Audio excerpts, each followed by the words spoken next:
ধন্যবাদ আপনাকে, আপনি বিপদ থেকে বাঁচাইলেন।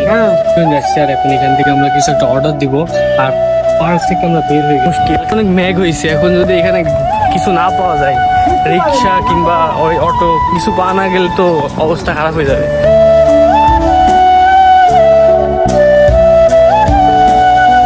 Assalamualaikum guys, myself Sadiq and welcome to my new one of the video on Sadiq Always True. তো guys, কেমন আছেন সবাই? আশা করি সবাই ভালো আছেন। তো আজকের ভিডিওটা আমি শুরু করছি যশোর থেকে, আর আমি এই পর্যন্ত যশোরেই আছি। তো আজকে একটা বিকালে ধামাকাদার ব্লগ হতে চলছে, কারণ এখন ইন্ট্রো দিলেও বিকালে ঘুরতে যাবো ভাইয়া আসুক তারপর।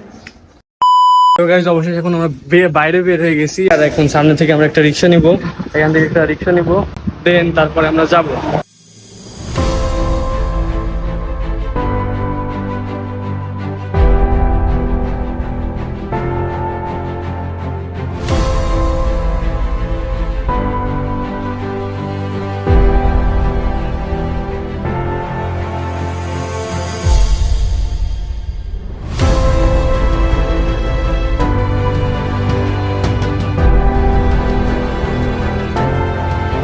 আমরা আইটি পার্কের সামনে আসলাম, আর এখানে এসে ভিতরে ঢোকা যাবে না, তাই আমরা একটু বাইরে খাওয়া দাওয়া করছি। তো এখানে আমরা খাবার অর্ডার দিলাম, তো খাওয়া দাওয়া করে অন্য জায়গায় যাবো। এখন আমরা যাচ্ছি ক্যাফে বিল হরিনাথে, যেখানে অনেক জায়গাটা এখন সুন্দর, মানে ওই ক্যাফেটা সুন্দর।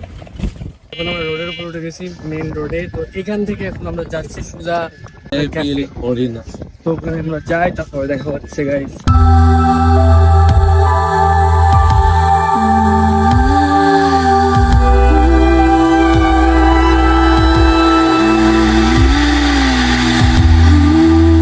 এখন আমরা একটা গ্রামের ভিতরে ঢুকে গেছি। এই গ্রামের নাম কি? এটা কাজীপুর। কাজীপুর।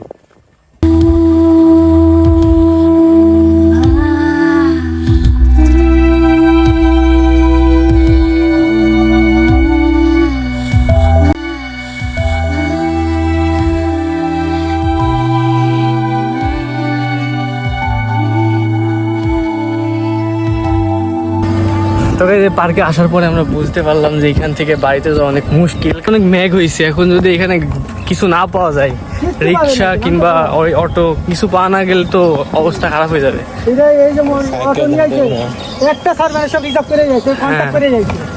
তাহলে কেউ তো আসবে না এমনি এমনি,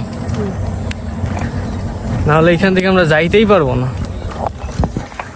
পার্কের ভিতরে ঢোকা হয়নি, এখানে ঢুকতে গেলে রিক্সা পাবো না, আর তার উপরে বিপদ হয়ে যাবে। আর আকাশে তো যা মেঘ, জায়গা ভালো না ওইখানে, জায়গা ভালো না ভিতরে এইখানে জায়গাই ভালো না। ও, রাতের বেলায় সমস্যা নাকি? রাতে সন্ধ্যার একটু আর একটু বেলা ঢুকুন টেকেন। এখানকার রাস্তার অবস্থা একদমই বাজে, তাড়াতাড়ি না যাইতে পারি তাহলে বৃষ্টিতে একদম শেষ হয়ে যাবো। আর যা মেঘ হয়েছে দেখে তো মনে হচ্ছে ঝড় উঠবে বড় সড়। এখানে গেলে তো বিপদে পড়ে যেতাম, একে তো মেঘ হইতো, দুয়ে তো ডাকাতের খোপ করে পড়তাম, চিন্তাই করে নিতে সব। অবশেষে আমরা এই গ্রাম থেকে বের হলাম, কিন্তু এখন আকাশে অনেক মেঘ, মেনটা রাস্তায় উঠছে, রিক্সার চার্জও শেষ হয়ে গেছে।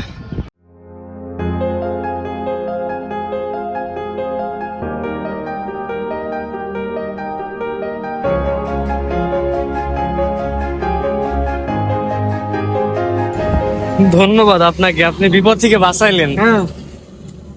এখন আপনি বিপদে পড়ছেন।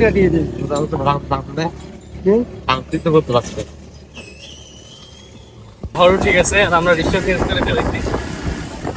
এখনকার ওয়েদারটা অনেক সুন্দর, ঝড় এসে গেলে তখন একদম মানে বৃষ্টি হলে তখন একদম বাজে হবে, কিন্তু মানে বৃষ্টি আমার আগে করার পরে এখনকার মুহূর্তটা একদম বেস্ট, সুপার বেস্ট। সেটা কেমন লেগেছে?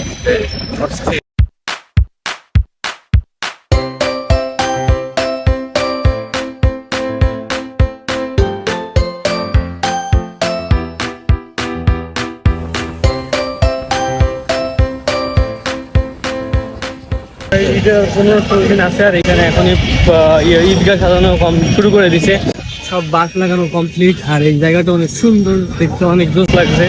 এই যে নিতে নিতে হাঁটতে হাঁটতে চলে যাবা, তো এটা হলো পার্ক, পৌর পার্ক। জায়গাটা অনেক সুন্দর। তো আমরা আছি পৌর পার্কে, আর এখন আমরা হাঁটি বেড়াচ্ছি একটা লেকের ধারে, যেখান থেকে আমি আর দুইজন যাচ্ছি সামনের দিকে।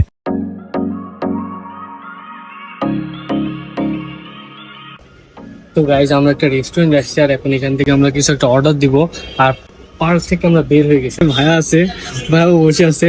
তো এখন আমরা অর্ডার দিব, কি অর্ডার দিব ভাবছি, অনেক বড় মেনু কার্ড। তো গতকাল আমরা খাইছিলাম একটা রেস্টুরেন্টে যেখানে কাঁচা মাংস দিয়ে বানাইছিল, যেটা খাওয়ার পরে একদম জিরো রিভিউ দিছি, বলে আর এখানে যাবো না। তো আমরা এখানে এখন অর্ডার দিই, দেখি। তো একটু নার্ভাস লাগছে। তো গাইজ অবশেষে আমাদের খাবার চলে গেছে, শর্ট ধরে অলরেডি খাওয়া শুরু করে দিয়েছি। এই যে এটা আমার। ভাইয়া তুমি 10 আউট অফ কত দিবা? 9। আমিও 9 দিব। তো গাইজ অবশেষে আমাদের ঘোরা কমপ্লিট আর এখন আমরা বাসায় যাচ্ছি নাকি? হ্যাঁ, এখন আমরা বাসায় যাচ্ছি। অবশেষে আমরা ঘুরে চলে আসলাম আর সত্যি কথা বলতে জোর ছিল আজকের এইটা। আর তার থেকে বেশি বিষয় সবকিছু তো দেখাতে পারি না একটা ভিডিওর ভিতরে। আর যেখানে গেছিলাম ওই জায়গাটা অনেক রিস্কি ছিল আর মেঘ হয়েছিল, ভালো ভাগ্য হলো মেঘ হয়েছিল, না হলে যদি থাকতাম তাহলে বিপদে পড়ে যেতাম। আর তারপরে চলে আসলাম, তারপরে ওইখান থেকে পৌর পার্কে গেছিলাম। পৌর পার্কের জায়গাটা সুন্দর ছিল কিন্তু পুরোপুরি ভিডিওতে দেখাতে পারি না। আর এক সময় যে রিক্সাতে উঠছিলাম, ওই রিক্সাওয়ালা একজন ইউটিউবার ছিল যে আমাদেরকে অনেক সুন্দর সুন্দর কথা বললো, যেটা অনেক ভালো লাগছিল। তো আজকের ভিডিওটা এই পর্যন্তই। সবাই সুস্থ থাকবেন, ভালো থাকবেন, আল্লাহ হাফেজ।